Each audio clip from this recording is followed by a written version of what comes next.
nous avons reçu le matériel constitué des brouettes, des bottes, des pelles et des cache-nez.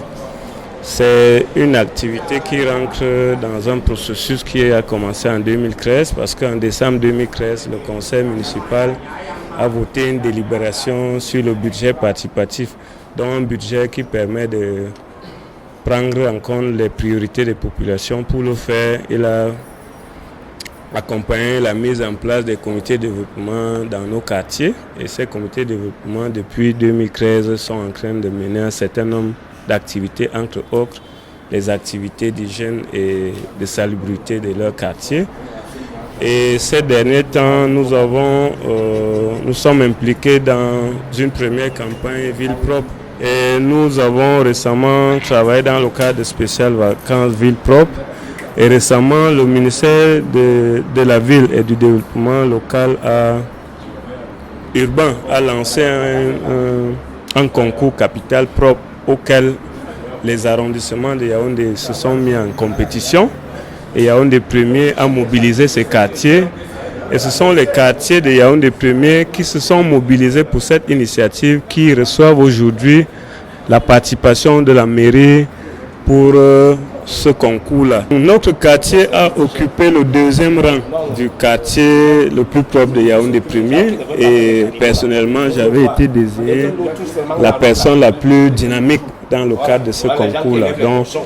Donc on n'a pas remis les dons à tous les quartiers, tous les comités de développement. On a, à ceux qui ont participé au concours Capital Propre et ceux qui sont sortis parmi les premiers, parce qu'il y a des gens qui ont travaillé pendant 1 mois et demi, 2 mois, sans attendre une quelconque récompense. C'est pour ça que le maire, étant donné que le concours avait été fait très rapidement, avec les procédures de la mairie, c'est pour ça que cet appui vient à ce moment, en début d'année, pour qu'on commence les activités.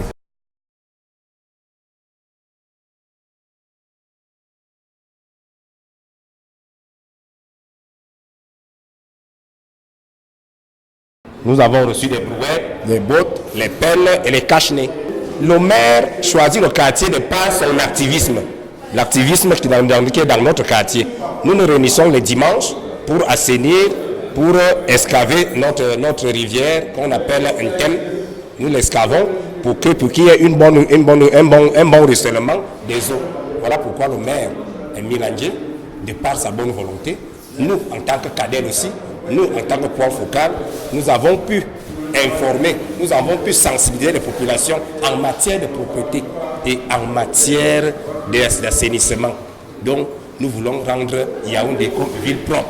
Nous voulons que Yaoundé soit propre. Nous voulons que nos quartiers soient propres.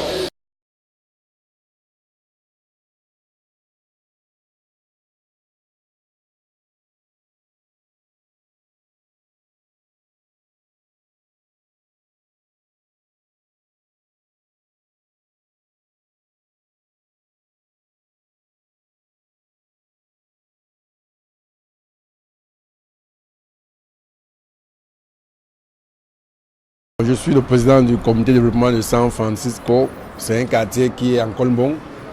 Nous avons été 3e au dernier récent concours qui a eu lieu du concours dénommé concours du meilleur quartier de la ville de la commune de Yaoundé Premier. Nous avons eu la chance et un jury nous a classé 3e. On était très contents d'être classés à ce titre-là, surtout que nous sommes un quartier très en création, un quartier en devenir. Nous ne sommes pas encore quartier. Ça veut dire simplement que quand nous serons quartier, nous aurons de très beaux résultats. Nous avons reçu bien évidemment des brouettes comme vous pouvez le voir derrière moi. Nous avons reçu des pelles, nous avons reçu des bottes, nous avons reçu des cache-nez. Alors c'est un matériel qui vient à point nommé parce que ce matériel nous permettra, surtout que nous avons en pleine saison sèche, donc ça veut dire que les pluies viennent bientôt. C'est vrai que nos quartiers généralement sont insalubres, ont des problèmes d'évacuation d'eau, ont des problèmes de nettoyage, de ramassage d'ordures, donc ça fait que ce matériel a pour nous, ça nous permet de préparer la saison de pluie qui s'annonce bientôt. Disons que je suis entouré du vice-président qui est à côté de moi et à côté de moi il y a l'autre conseiller et qui est assis à la cérémonie d'aujourd'hui. Le maire de Yaoundé Premier a bien voulu nous offrir gracieusement ce matériel et nous pensons que nous ferons bon usage. Alors lorsque nous serons repartis chez nous, je crois qu'ils sont là, c'est des responsables qui sont à la manette depuis plusieurs années maintenant. Donc je pense qu'ils ont l'habitude. Ce n'est pas d'ailleurs le premier donc on reçoit. Nous avons reçu une fois du MINZU. Nous l'avons géré à très bon escient. Je pense que aujourd'hui, si vous arrivez encore chez nous, vous trouverez encore les restes de ce matériel.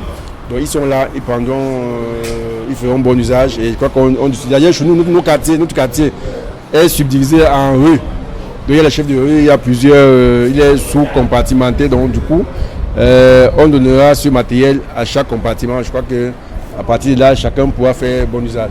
C'est un peu compliqué, vous savez, de plus en plus on est vieux. C'est pas évident de se lever le matin le dimanche, mais on essaye tant bien qu'on peut de se lever tous les dimanches à 6h du matin, de 6h à 9h.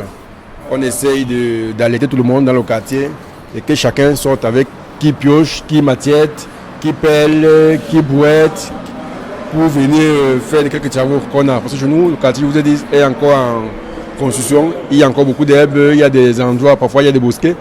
Il faut donc les éliminer parce que pour notre sécurité. C'est vrai que le problème majeur que nous rencontrons pour cet exercice, c'est que ce n'est pas tout le monde qui adhère. Mais naturellement, vous savez, dans un projet, tout le monde ne peut pas adhérer. Il y a des têtes de proue qui doivent tirer les autres et c'est ce qu'on essaye d'être et de montrer, on essaie de montrer l'exemple au quotidien. Voilà.